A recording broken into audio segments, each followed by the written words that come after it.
अस्सलाम वालेकुम नाज़रीन, वेलकम करते हैं आपको आज की ताज़ा खबरों पे।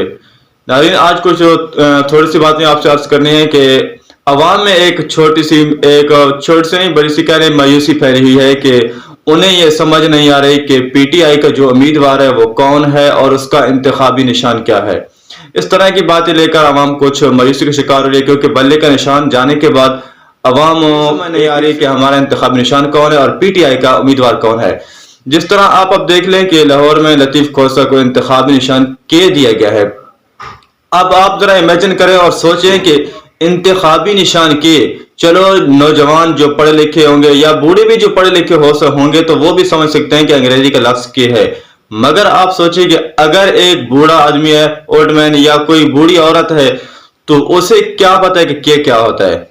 अब उसे तो इशारे में ये समझाया है कि इस तरह के सीधी सी लकीर है और दो उसकी टांगे, इस तरह समझाकर उसे भेजा है। मगर फिर भी वो जब बैलेट पेपर पर जाएगी, वहां देखेगी कि वो सोचेगी कि वो कहाँ पड़ा है जो लफ्ज इस तरह दो उसकी टांगे बनी हुई हैं, तो उसे तो बहुत सारी प्रॉब्लम होगी। तो इतने मुश्किल से इंतखाबी निशान देकर ये आवाम को मुंतशिर करने में लगे हैं। जो कि अवाम में नौजवान होंगे वो तो समझ जाएंगे कि इंतखाबी निशान के क्या, और वो इंशाल्लाह दे भी देंगे। मगर बूढ़ों के लिए ये मसला बनेगा, या जो लोग थोड़े कम ईमान वाले हैं कि जो चाहते हैं कि हम तो वोट देंगे भी नहीं, तो उन्हें कोई अच्छे अगर कोई तैयार कर भी ले कि आपने वोट देना है, तो वो सोचेंगे कि अब इंतखाबी निशान क्या है। या वो थोड़े हल्के ज़हन के होंगे तो वो उन्हें प्रॉब्लम होगी कि वोट किस तरह दे और किसको दे। तो इस तरह की कुछ प्रॉब्लम परेशानी बढ़ रही है। पीटीआई बल्ला छीनने के बाद अवाम को इस मुश्किलात का सामना करना पड़ रहा है। और दूसरी बात यह है कि अवाम इस बात से परेशान है कि हम जिसको अपना वोट दें, हमें इस बात का यकीन नहीं कि वो आगे जाकर बिक जाएगा, या फिर वो सोचते हैं कि हम तो वोट डालने नहीं जाएंगे क्योंकि हमें वहां से पकड़ा जाएगा, जिस तरह पिछले 22-23 महीनों से चल रहा है।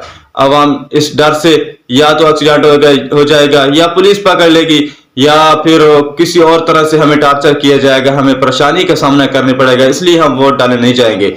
तो अगर आप वोट डालने के लिए नहीं जाएंगे तो फिर आपका ये हक भी नहीं बनता जो नई हुकूमत बने कि ये जुल्म हो रहा है, ये जो महंगाई हो रही है, इस तरह की बातें आपको लेना फिर आपका हक भी नहीं बनता।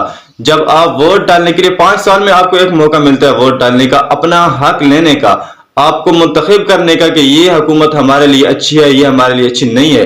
तो आपको ये पास एक 5 साल के बाद एक मौका आता है, आपने वोट डालना है कि आपने देखना है कि ये शख्स ठीक है हमारे लिए। तो आप अपना उस हक का भी इस्तेमाल ना करें तो फिर आपका यह हक नहीं बनता कि ये हुकूमत जुल्म कर रही है, ये इस तरह के महंगाई कर रही है, ये आपका किसी सूरत में हक नहीं बनता जब आप वोट डालने के लिए भी। दूसरी तरफ आवाम को ये भी मायूसी हो रही है कि जो नवाज शरीफ की टीम और समझ लें कि PMLN ये कह रहे हैं कि साड़ी गल हो गई है। इस बात को भी लेकर अवाम परेशान है कि बात तो हो गई है, फिर हमें वोट डालने का, वोट कास्ट करने का क्या फायदा। तो आप सोचें कि अगर साड़ीगल जो लफ्ज बना हुआ है कि साड़ीगल हो गई है, अगर बात हो चुकी होती तो ये इस तरह से जो मामला बने हुए हैं, बहुत टॉर्चर किया जा रहा है, बहुत सारी रुकावटें डाली जा रही हैं। आप देखें ना, अगर धांधली इतनी आसान होती, गल हो चुकी होती, तो आप देखें कि 17 जुलाई 2022 को पंजाब में इलेक्शन हुए थे, जिसमें शहबाज शरीफ जो कि उस वक्त के वजीर आजम थे और उसका बेटा हमजा शहबाज उस वक्त वजीर आला था, और सारी ताकतें, सारी इंतजामिया, पुलिस, सब कुछ उनके पास था, और जलसे जुलूसों का भी पूरा एहतमाम उन लोगों ने किया। मगर उसके बावजूद भी वो पंजाब में अपनी सीटें नहीं बना सके। इलेक्शन कमीशन भी उनके साथ, मतलब सारी ताकतें उन्हीं के पास थी, उसके बावजूद भी उन्होंने 3 सीटें बड़ी मुश्किल से हासिल की और 16 सीटें तहरीक इंसाफ को मिली। अगर जो मैं आपसे बताऊं कि अगर धांधली इतनी आसान होती तो उस वक्त क्यों नहीं की। उस वक्त कोई ये जो अच्छे इंसान तो नहीं थे, ये तो अब पहले से आवाम को पता है कि जो इन्होंने पिछले 22-23 महीनों से किया है। तो इस बात को आपने लेकर परेशान नहीं होना है कि बात हो चुकी है, हुकूमत बन चुकी है, हमें वोट डालने का फायदा नहीं है, ऐसा होगा, कुछ भी नहीं होगा। आपने अपना हक अदा करना है वोट डालकर। अगर आप वोट नहीं डालेंगे और उसके बाद आपका जुल्म हो रहा है, महंगाई हो रही है, तो ये फिर आपका हक नहीं बनता। ये पॉइंट आप कभी नहीं उठा सकते कि महंगाई हो रही है, जुल्म हो रही है। आप अपना हक अदा करें वोट डालने के लिए। 8 फरवरी को देखने के धांधली होती है या नहीं।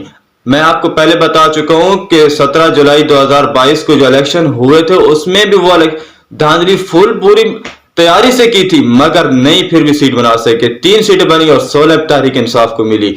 तो इससे आप समझ सकते हैं कि धांधली इतना आसान कम नहीं है। تو آپ لوگوں نے اپنا حق ضرور ادا کرنا ہے، وہ تعالیٰ حق کو ہی فتح دے گا۔ تو آج تک کے لیے اتنا، ویڈیو اچھی لگی تو ویڈیو کو لائک کیجیے اور چینل کو ضرور سبسکرائب کر دیا کریں۔ ملتے ہیں نیکسٹ ویڈیو میں، تب تک کے لیے اللہ حافظ۔